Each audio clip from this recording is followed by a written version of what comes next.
Matapos ang halos 2 dekada, pasado na sa Kongreso ang House Bill 9349 o ang Absolute Divorce Bill.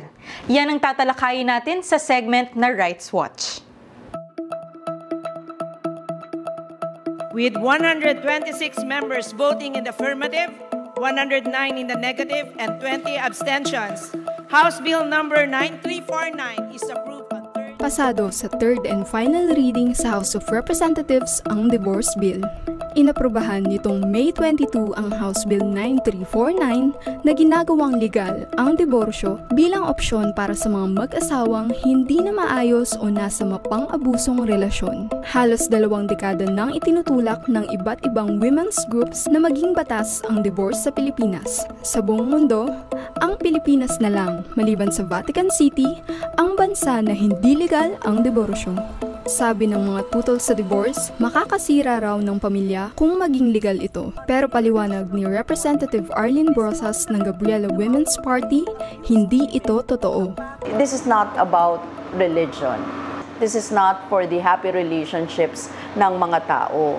Ito ay yung mga may problema sa loob ng kasal. Katulad ng naglalasing yung lalaki, hindi sila magkasundo, nambubugbog ng asawa, nangunguha ng pera at ginagastos sa iba. Yung mga ganyang mga usapin na irreconcilable na. Giit ni Brosas, mahalaga ang pagsasabatas ng divorce sa bansa para magkaroon ng karapatang magpasya ang mga kababaihang nakararanas ng abuso na ialis ang sarili o ang pamilya sa ganitong sitwasyon.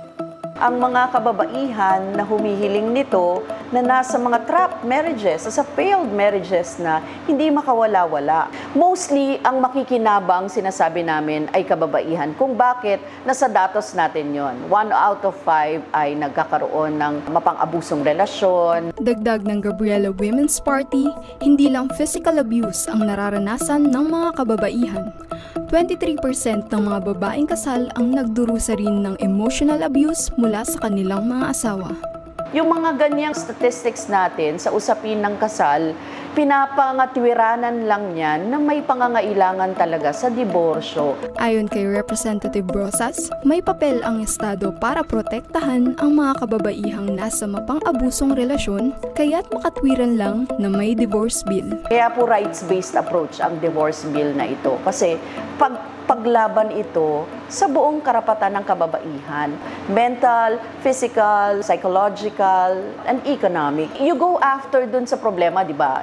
You go after dun sa cruelty, sa violence, sa ginagawang harassment. Yun ang kailangang masolusyonan. The state has to have an obligation na magbigay ng remedyo para doon. Hindi yung divorce yung sisisihin mo kasi siya yung remedyo para doon.